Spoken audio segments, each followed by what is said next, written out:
Hello and welcome to Your Health in Your Hands. I'm Dr. David Ajibade with the Brain and Body Foundation. Now, I've been talking about dementia and other brain disorders for quite a while now. And of course, as with cancers, as with other conditions, we find that with dementia, and I'll probably have to give you a definition of dementia. We'll bring that up later on. But with dementia, we know that with Black people, in the United States, it's twice as high. The risk of having dementia is twice as high, and in many cases, even more severe. I just found out recently that in the UK, it's four times as high, the risk of Black people having dementia. So that is a problem. Why is that so? What concerns me even more, probably more than that, is that not as much is being said about this to really raise awareness among Black people so that we know why we are having such a high risk. And not as much is even being taught as to what we can do to prevent dementia as Black people. And another thing I've noticed is that we don't even see too many Black doctors actually talking about this. So once in a while, when I come across another Black health professional or Black expert in the field talking about this, it is super exciting to me. And so that's why our guest today, Dr. Sanda, I'm going to give him a chance to introduce himself. But that's why I'm so happy to have our guest today, because he is in that field and he is talking about it. So super excited. Dr. Sanda, welcome to the show, sir. All right, thank you for having me, David. So, yes, as you pointed out, David. So, I'm Sanda Umar Ismail. So, I'm a senior lecturer in public health. So, my research interest area is in dementia, specifically focused on the risk of developing dementia among Black minority ethnic populations, but also among religious, populations as well. So I do work at two main universities in the United Kingdom. So I do work at the University of the West of England as a senior lecturer in public health, but also work as a dementia research fellow at Liverpool University. And this fellowship is actually jointly, awarded by Liverpool University and Lancaster University, all in England. So I mean, David, you've hit the nail right on the head that in terms of when it comes to dementia among Black ethnic minority people, the evidence is quite low. One of the things is that we don't have much data actually. Yes. When it comes to risk factors, when I say risk factors, I mean the causes of dementia among Black minority ethnic populations. But we do know from modeling data that Black people are actually at higher risk of developing dementia. So we do have that evidence, over there from kind of like hospital diagnosis of people, with dementia, for example. So we do have that. So we do have the statistics. But what we were still struggling to find out is, why are Black people more at greater risk? There are so many theories and plausible explanations to why Black people are at greater risk. Now, the huge concern is, what are we doing about that? I think this is where the challenge actually, comes in. And I think that's something that we're going to get into more detail as we sort of go into the conversation. But yes, I mean, big challenge. One of the things is that there's a huge challenge in getting Black minority groups actually taking part in research when it comes to dementia. Yes. So as you rightly pointed out, first of all, we have very few researchers who are Black themselves. Yes. In this particular topic, which, I mean, there are kind of like there's a bit of debate over here. Perhaps you don't necessarily need Black people as such to be researchers in dementia to give this area a focus, if you like. But there is another advantage also if you have Black people themselves working in this particular area, because one of the things is that if you have a lived experience of an issue, you tend to understand it better. There is also the issue of trust.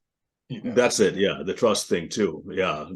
So sometimes, I don't know how bad it is in the UK, but in the US, there's been a history of abuse and negligence and quote unquote social injustice that's Blacks have felt that the white doctors have taken undue advantage of them and use them for nefarious purposes, use their data and other things for purposes that they were not informed about.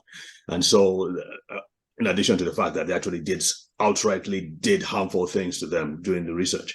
So that's a big issue. And so the blacks are a lot more leery about getting involved in research, but also the fact that research, even though you're being paid for it, it's still a question of accessibility, distance to hospitals and research centers where where people have to travel maybe a longer distance. Blacks tend to stay further away from research centers, unfortunately. So there's the challenge of having to come every day to do the studies. Some people just can't afford that to leave their families to come for the studies. So there are just several factors to it, from what I understand. How is it over there? Is it anything similar?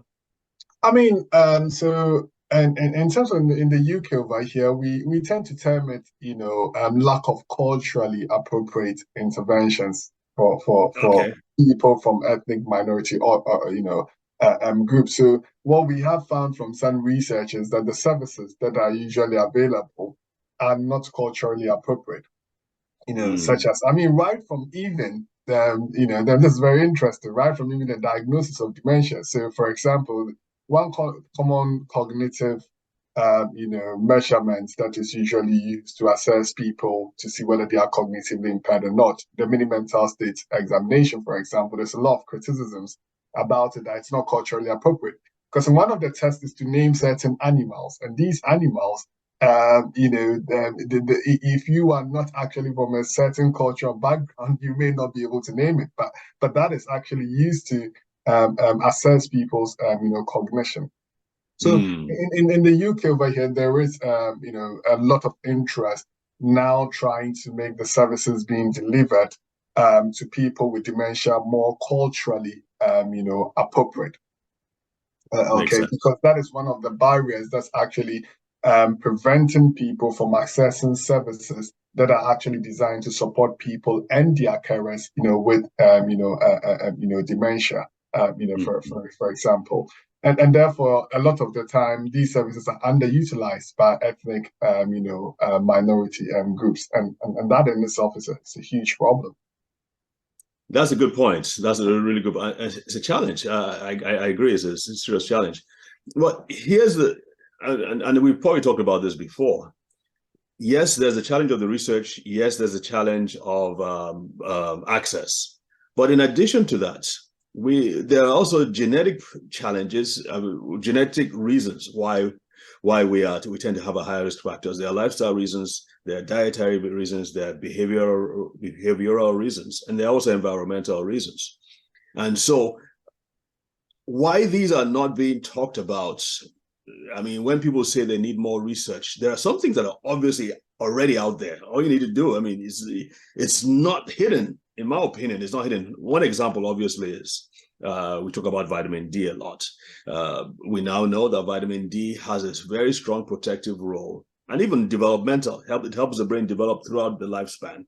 It has a very strong protective role on the brain. They're now finding out. In fact, a recent study, I think it was done in Ireland, it said that vitamin D, if you have optimal levels of vitamin D, you reduce your risk of dementia by as much as 40%, 40%. So having optimal levels helps to protect your brain against dementia. That is an actual study.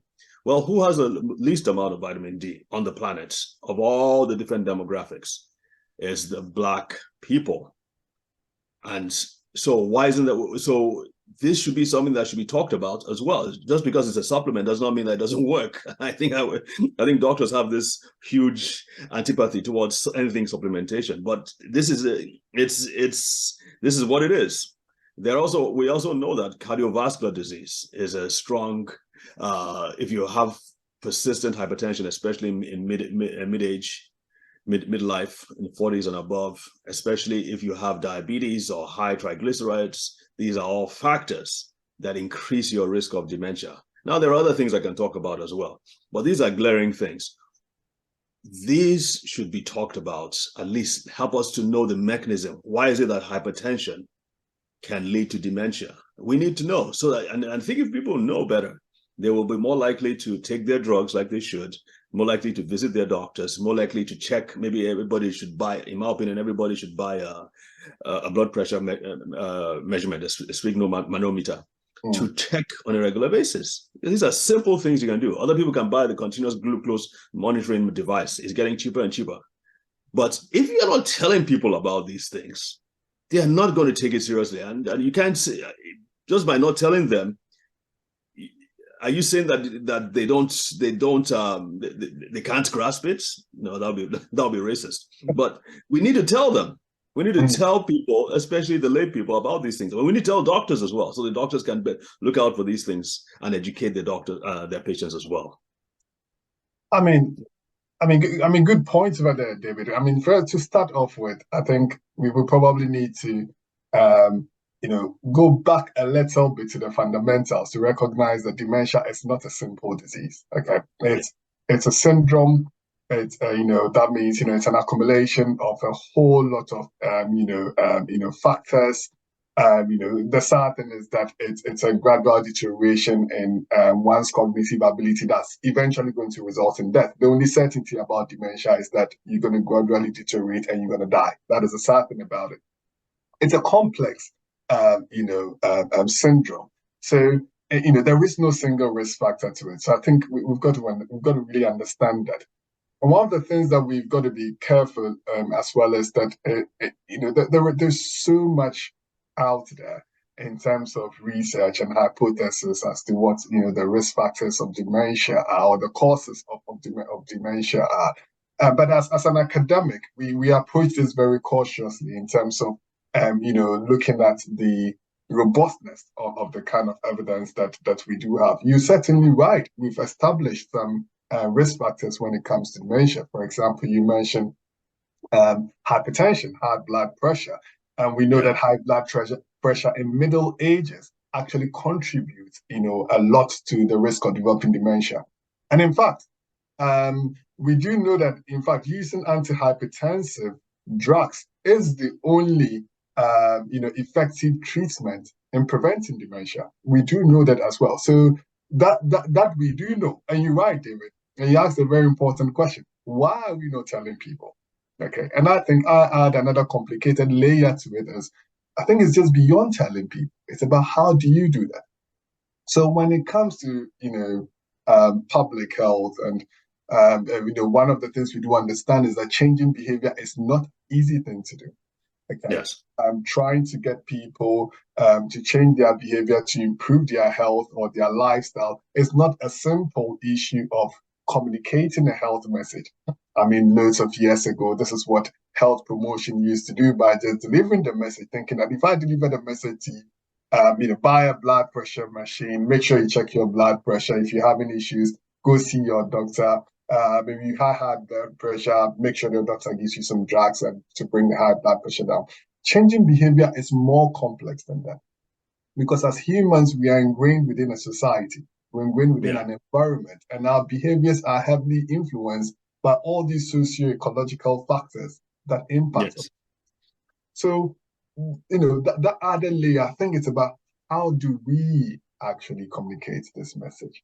How do we actually focus on those who are at greater risk of developing, dementia, for example, to be able to adapt their lifestyles and change their behaviors to actually reduce their risk of developing dementia, or actually take care of them if they've already developed dementia.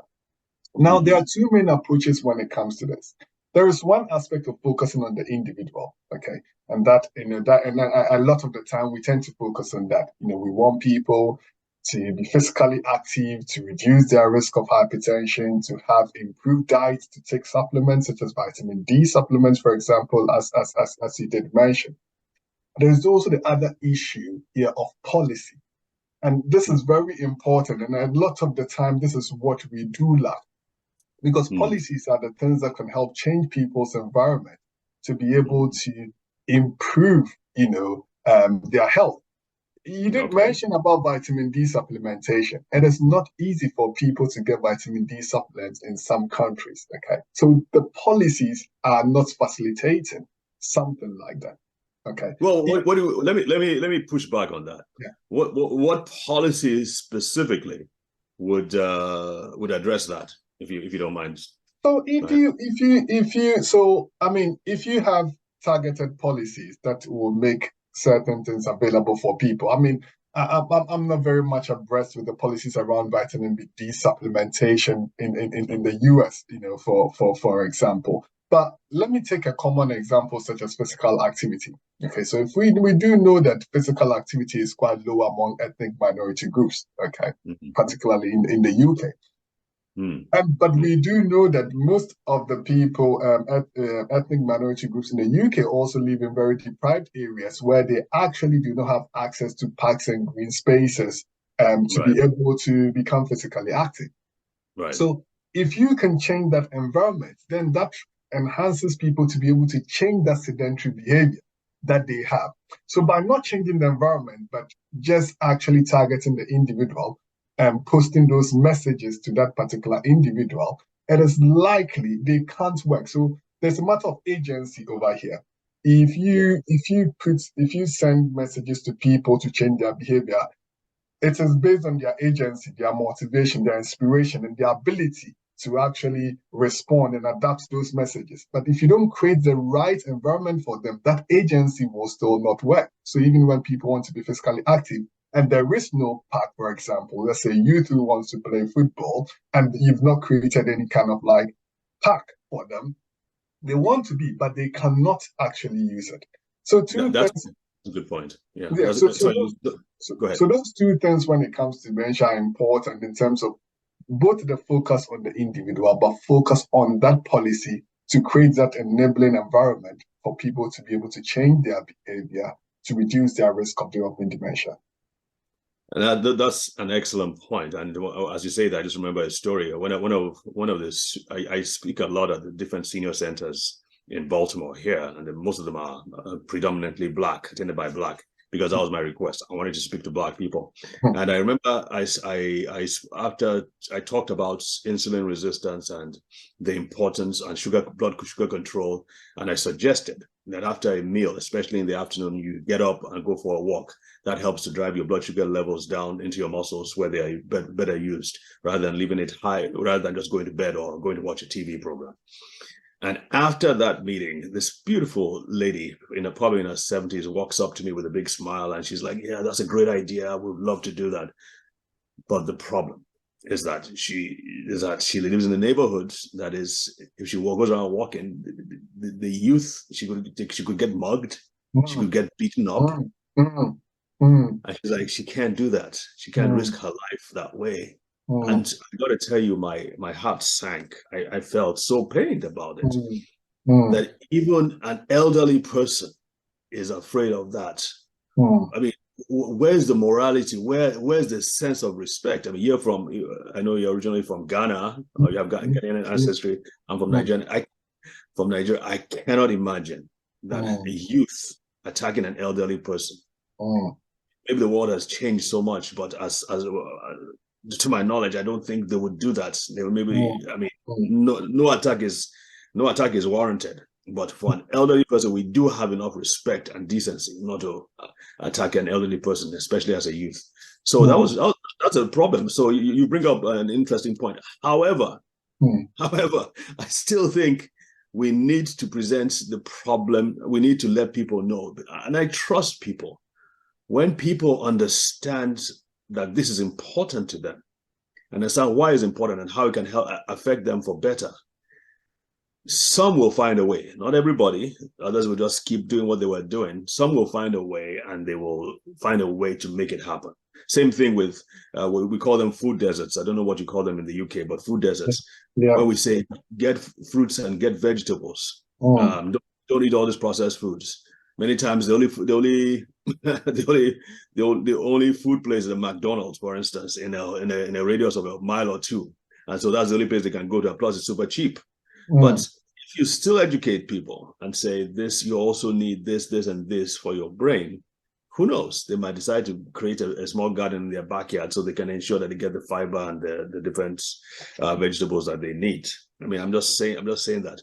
but we still need to put information out there. The problem with trying to create a policy and trying to create spaces is that it gets mired in all kinds of red tape and paperwork going back and forth, and politics, everybody arguing the political cycle. One person comes in, wants to do a good job, he's booted out the next year. Somebody else comes in and reverses everything that he was trying to do. So there's that challenge there. Obviously, policies have to be implemented. Obviously, we have to push for these things, but we have to recognize that challenge is there. And I agree with you. It has to be the two-pronged approach. Yeah. I would lean more, in my opinion, I would lean more towards really policies that push aggressively all these educational things. Because in my opinion, from what I've seen, and I'm shocked at this, most times people are just unaware. They simply do not know how different things they do or they don't do can affect their brains. And so once we begin to tell them, and this is the feedback I've gotten from interacting with people in the retirement homes, they're taking notes, they're actively engaged, and they're saying, oh, I never knew this, I never knew that, I'm going to change this, I'm going to change that. It's not that they don't want to change, it's they've just not been presented with the information that they need to have in order to make the changes that they need to make. And I agree with you, there'll be others that no matter what you tell them, no matter how you tell them, they're not going to change. We get it. But there will always be the few, maybe a quarter of them, maybe a half of them, who will say, I'm going to change this, this, and this based on the information I have received. And we owe it to them to put this information out there so they can have it. I mean, absolutely. Let's focus on the dissemination of information on that. But I absolutely agree with you that it's an important thing. It's part of the bigger equation and a kind of like a very complex picture as well. Nevertheless, it's still a very integral part. Okay, and so let's focus on that for a moment, and because that's something that I have been interested in, that I'm actually working on as part of my fellowship as well. When we talk about that dissemination of information, there is a concept known as diffusion of innovation. Now, it's quite a more complex phenomenon, but just to put it in simple terms, is that when we are passing information on to people to expect that and then want that information to help them change their behavior, there are key things that we ought to consider. And one of them is that they say that the messenger is equally as important as the importance of the message. Now, this is one of the places where we usually face a lot of barriers when we are communicating health promotion messages, especially to ethnic minority people. Now, there are some lessons that COVID actually taught us that we ought to actually learn and actually transfer it to other health issues as well. So, for instance, during the pandemic, when people were asked to wear masks, to social distance, there were lockdown rules and all that. But what we did realize in a lot of places, and that people were actually not obeying those rules. First of all, some people didn't understand what it meant. I mean, in the UK, it's a lot of confusion and ambiguity as to what a clear message was and what people were expected to do. Then there was actually a kind of like discussion, involving a lot of community stakeholders to actually deliberate on why these people were actually not picking these messages up, especially ethnic minority groups. And it's very interesting thing that came up that, in fact, the assets within the community were not utilized fully in the dissemination of those messages. So these were very top-down messages from so-called experts who just disseminated through things like the media, the television, the radio, and all that. However, it was found that sometimes people believe a message more if they trust whom the message is coming from. Yes. And there was then recommendations such as if these sort of messages were passed on to, let's say, religious leaders to certain communities, they would have, the members would have adhered more to those messages because they just trust that particular person in that community. And they will, there is always a tendency to trust that message more than if it's coming from somewhere else. So that kind of diffusion of innovation, so how you pass on the message, is also very important. And that's why sometimes it looks like messages are simple, and you expect that people will just take it like that and follow it, but it doesn't work that way because it's complex. People are embedded within a social structure, and they are heavily influenced by that social structure. So one of the things that I'm looking in my fellowship, the third strand of my fellowship, is after identifying the risk factors of dementia among Black ethnic minority populations and religious groups, is to see how we can use those social structures, such as the religious community, for example, to be able to pass on messages about dementia to Absolutely. ethnic minority populations. And I've had a Absolutely. personal experience where I've given talks, in my religious community, in my Muslim community here in the UK. And you realize people don't talk about dementia. The whole conversation about dementia is not something that people want to talk about. And but I was invited to give few talks, around this, and it was amazing the kind of interest that people had. That later on actually, contacted me, and they were actually sharing a lot of sad stories. They had people in their families, older people, and this is the UK, with dementia, Mm-hmm. but they are not even seeking help. Mm-hmm. And there's so many services over there. And most of them will tell you that we don't feel these services are appropriately designed for us. And these are people from Black and Asian minority, groups, actually. So I totally agree with you, David, in terms of that dissemination of the information, the awareness. The other layer that I'll add to that is the process of creating that awareness is very important. And that can determine how successful that creation of the awareness will be or not. So, for example, you're saying that you using what I'm interpreting this means that using uh, Black or Asian people to actually do the presentations, or to, in the pamphlets, have the representation of those people, of those different racial groups in those pamphlets, or what do you mean by the? So things like that. So things like that. So I was doing some work in a care home. This in the UK. So I was doing work around using food to enhance, social eating and improve health and well-being of older people living in care homes. And this care home was located within a sort of Asian community, if you like, in the UK here. And Mm-hmm. then it was very sad that they were telling me, so there was a school close to the care home, and there were these kids from Asian minority background who the carers in the care home overheard some time ago. They were wondering, so they saw this care home. It's a residential building, and they were debating among themselves. But what's this place? One of them asked, "What's this place?" And so the other Mm-hmm. one told him that, "Oh, this is actually a place where white people send older people there to go and die." So and this is their concept, of what a care home, Yes.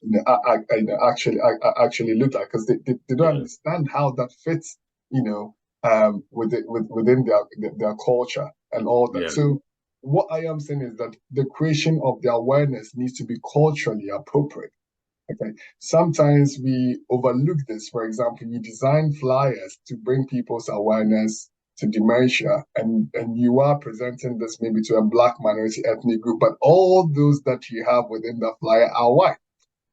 Sometimes, naturally, that sends a message that this is not for us. Yes. And I've gone delivering lectures to people from Africa, and when you mention dementia, they say it's a white man's disease. And I give some of my public health students a rough quiz to sort of tell me whether they think dementia is a white um, you know population problem, and most of them go by saying yes. Okay, so we've got to be careful in creating that awareness, the way we conceptualize our message, the way we make our Yeah. messages culturally, appropriate, as well. Yes. I totally agree with you on that. That's is so important, and that's what I've been trying to over here too, because I volunteer with the Alzheimer's Association, and from the city of Baltimore health department are doing a joint collaboration with the Alzheimer's Association, and that's how I got to speak to all the different places. And I said, listen, they give me pamphlets and they give me information, and the Alzheimer's Association, don't get me wrong, it's fantastic, and they're doing more than any other organization that I know of that for people with dementia. But when you look at the pamphlets and you got the examples and all the stories, most of it is from a certain demographic. Even like you said, the cultural sensitization, the sensitivity. It's the examples. Okay, what do you do? What do you have to do to reduce stress in your life? For instance, get out a journal, start journaling the events of the day. Practice mindfulness. Start painting. It's like, okay, maybe for you white people that works. But yeah, I'm not saying, don't get me wrong, I'm not saying black people don't do all those things. But if you're dealing with people who are living in the villages or who have no context where that is concerned, you've lost them. So you've got to start producing things that are examples and practical examples that people within our context can assess and can grasp. More importantly, obviously, is what you can do to protect your brain, what you can do to what you need to stop doing. Exactly, that's another thing. What I've seen is that many times people are doing things and they think that they are doing the right thing for their health. Meanwhile, the truth is that it's the complete opposite. They're doing things that are harming their brains rather than helping their brains. And when you tell them that they're in shock. So it's not just a question of motivating them to do certain things. It's also a question of encouraging them to drop certain things as well and showing them why that is so. Again, not everybody's going to receive it, but a good percentage will say thank you for that information. This helps me. It will help my family as well. I mean, so, I totally agree. Just a point that I wanted to plug in based on what you said is that, so, I mean, first of all, I think there's been remarkable, research and discoveries around things that have been shown to work, albeit most of these things are among high-income countries and usually with, white populations. And I agree with you.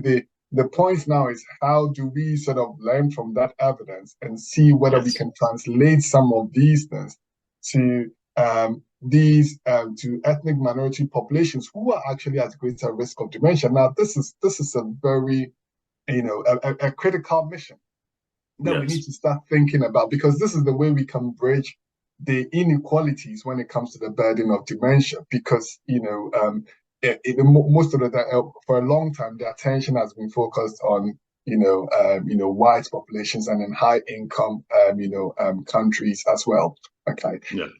There's this other thing that I actually wanted to plug in when it came to this particular issue of culturally appropriate interventions. I was speaking on a radio show interview around dementia among people in Africa.